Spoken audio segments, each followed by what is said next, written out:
السلام علیکم ورحمۃ اللہ وبرکاتہ۔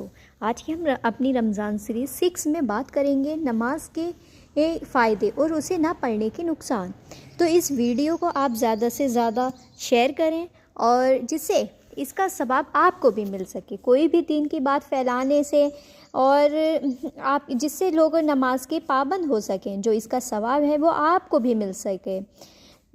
جب بھی ہم کوئی بھی دین کی بات آگے پہنچاتے ہیں تو دین خیر کی بات آگے پہنچاتے ہیں تو اس کا صدقہ جاریہ ہمارے لیے بھی ہوتا ہے۔ حدیث میں آیا ہے کہ شخص نماز پڑھتا ہے تو اللہ سبحانہ و تعالیٰ اسے 5 چیزیں ملتی ہیں، یعنی کہ 5 انعام ملتے ہیں۔ وہ 5 انعام کیا ہیں؟ سب سے پہلا یہ کہ اس پر رزق کی تنگی ہٹا دی جاتی ہے۔ جو ہم رزق کے لیے بہت زیادہ پریشان رہتے ہیں تو سمجھ لیں کہ آپ کی زندگی سے وہ ساری پریشانی دور ہو جائے گی۔ اللہ سبحانہ و تعالیٰ آپ کو وہاں سے رزق عطا کریں گے جہاں سے آپ نے سوچا بھی نہیں ہوگا۔ بہت برکت ہو جائے گی، ہر چیز آپ کے پاس ہوگی جب آپ 5 ٹائم کی نماز پڑھتے ہیں۔ دوسرا یہ کہ عذاب قبر سے ہٹا دیا جاتا ہے، یعنی کہ جو ہمارا قبر کے عذاب سے ہمیں شفا مل جائے گی جب ہم 5 ٹائم کی نماز پڑھیں گے۔ ہمارا اعمال نامہ ہمارے دائیں ہاتھ میں ملے گا تو سمجھ لیں کہ ہمارے قبر کے سارے عذاب سے ہمیں سکون مل گیا۔ تو جب ہمارا اعمال نامہ ہمارے دائیں ہاتھ میں مل جائے گا تو ہم خوش ہو جائیں گے کہ دیکھیے ہمارا اعمال نامہ ہمارے دائیں ہاتھ میں مل گیا، تو ہم بہت زیادہ خوش ہو جائیں گے کہ ہم نے کچھ حاصل بھی کیا ہے، جیسے کہ وہ ایک جنت کی ڈگری ہوگی۔ جیسے کہ چوتھا یہ کہ اب ہماری نماز ہماری سب کام سے پہلے ہوگی، سب سے اوپر ہوگی، کہ ہمیں ہر کام چھوڑنا ہے اور سب سے پہلے نماز پڑھنی ہے۔ اور جو شخص نماز میں سستی کرتا ہے اسے 15 طریقے سے عذاب ہوتا ہے، 5 طرح سے دنیا میں اور 3 طرح سے موت کے وقت اور 3 طرح قبر میں اور 3 طرح قبر سے نکلنے کے بعد۔ دنیا کے 5 یہ ہیں، جیسے جب ہم نماز میں سستی کرتے ہیں، یہ نہیں کہ ہم نماز نہیں پڑھتے، پر ہم نماز پڑھتے ہیں، پر ہم یہ سوچتے ہیں کہ ڈیلے کرا کہ ابھی پڑھ لیں گے، تو یہ کچھ دنیا کے عذاب ہیں جو اللہ سبحانہ و تعالی ہم سب کی حفاظت کرے، ہم سب کو 5 ٹائم کا نمازی بنا دے۔ وہ یہ ہے کہ اس کی زندگی میں برکت نہیں رہتی۔ ہم یہ دیکھتے ہیں کہ ہمارے گھر میں کاروبار میں برکت نہیں رہتی، رزق میں برکت نہیں رہتی، ہمارے پاس سب کچھ ہوتا ہے پر ہمیں یہ لگتا ہے کہ یہ ہمارے لیے کافی نہیں ہے، اور وہ سکون ہمیں نہیں ملتا ہے کیونکہ ہم نماز کو وہ امپورٹینس نہیں دے رہے ہوتے۔ اور دوسرا یہ کہ اس کا نیک لوگوں کا نور اس کے چہرے سے ہٹا دیا جاتا ہے۔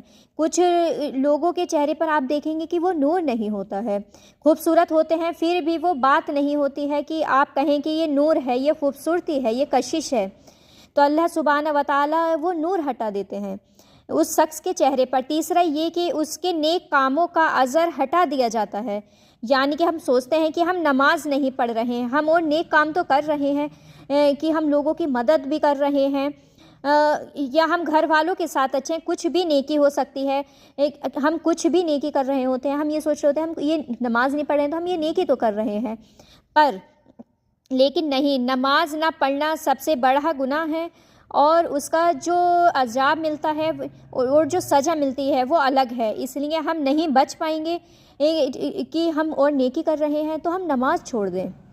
اور دوسرا یہ کہ چوتھا اس کی دعائیں قبول نہیں ہوتی ہیں۔ ہم دیکھتے ہیں کہ ہماری دعاؤں میں بہت دیر ہو جاتی ہے، ہم سوچ رہے ہوتے ہیں کہ ہم کب سے دعائیں مانگ رہے ہیں اور دعا ہماری قبول ہی نہیں ہو رہی ہے، کیونکہ ہم نماز میں سستی کر رہے ہوتے ہیں، ہم نماز کو دھیان ہی نہیں دیتے۔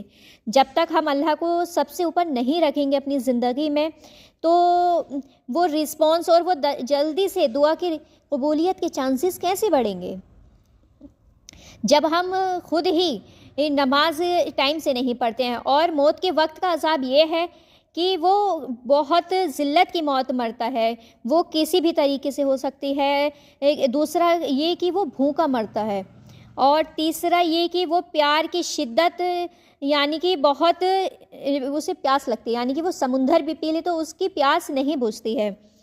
اور قبر کے 3 عذاب یہ ہیں، اور یہ 3 جو تھے یہ موت کے وقت کے تھے، اب کہ وہ ذلت سے مرتا ہے، بھوکا مرتا ہے اور پیاس سے مرتا ہے۔ اللہ سبحانہ و تعالی ہم سب کی حفاظت فرمائے۔ اور قبر کے عذاب یہ ہیں کہ اس پر قبر اتنی تنگ ہو جاتی ہے کہ اس کی پسلیاں ایک دوسرے میں گھس جاتی ہیں، اتنی تنگ ہو جاتی ہے کہ، اور دوسرا یہ کہ قبر میں آگ جلا دی جاتی ہے۔ بے شک قبر کے عذاب تو بہت زیادہ ہیں۔ پھر اس کے بعد جہنم کے جو عذاب ہیں ان سب سے بچنے کے لیے ہمیں کیا کرنا ہے؟ ہمیں 5 ٹائم کی نماز پڑھنی ہے ٹائم کے ساتھ، جس میں صرف 10-5 منٹ ہی لگتے ہیں۔ کیا یہ چیزیں ہم یہ نہیں کر سکتے؟ یہ سوچ کر کتنا ڈر لگتا ہے۔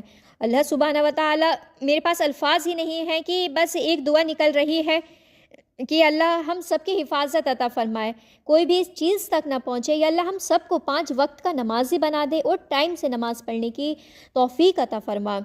قبر تک بھی نہیں، اور قبر کے اس عذاب تک بھی نہیں، اور دنیا کے عذابوں تک بھی یا اللہ ہمیں نہیں جھیل پائیں گے، ہم سب کی حفاظت عطا فرما۔ اور لیکن ہمیں اس کے غصے سے بھی ڈرنا چاہیے، ہم اس سے اتنی محبت کرنا چاہیے، ہمیں اس کی ناراضگی سے ڈرنا چاہیے۔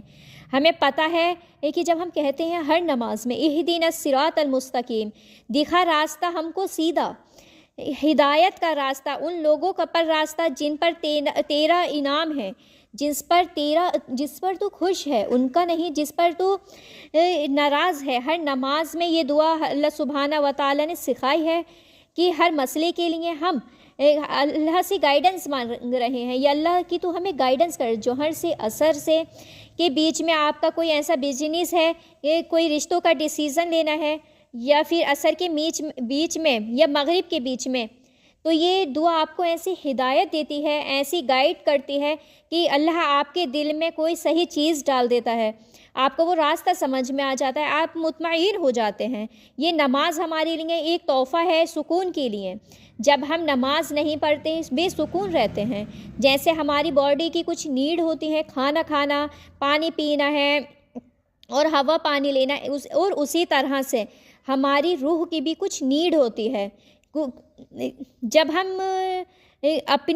ہم نماز نہیں پڑھتے تو ہم بہت زیادہ پریشان رہتے ہیں، کہتے ہیں بے وجہ کی پریشانیاں ہیں، بے وجہ کی بے سکونی ہے، کیونکہ ہم اپنی روح کو غذا نہیں دے رہے۔ دلوں کا سکون اللہ نے کہہ دیا ہے قرآن میں، وہ صرف اللہ کے ذکر میں ہے۔ جب آپ اپنے دل کو اس کی غذا نہیں دیں گے تو روح کو سکون نہیں دیں گے، تو ہم کیسے سکون میں رہیں گے؟ تو کوشش کریں کہ آج سے ہی یہ نیت کریں کہ ہم نماز ایک بھی نہیں چھوڑیں گے، چاہے جو ہو جائے۔ آپ کے وقت میں، آپ کی زندگی میں، آپ کے رزق میں کیسے برکت ہوتی ہے، اور اللہ ہم سب کی وہ کیسے آسانی کرتا ہے۔ اللہ ہم سب کو 5 وقت کا نمازی بنا دے اور ہم سب کو ہدایت عطا کر دے۔ جزاک اللہ خیرا کثیرا۔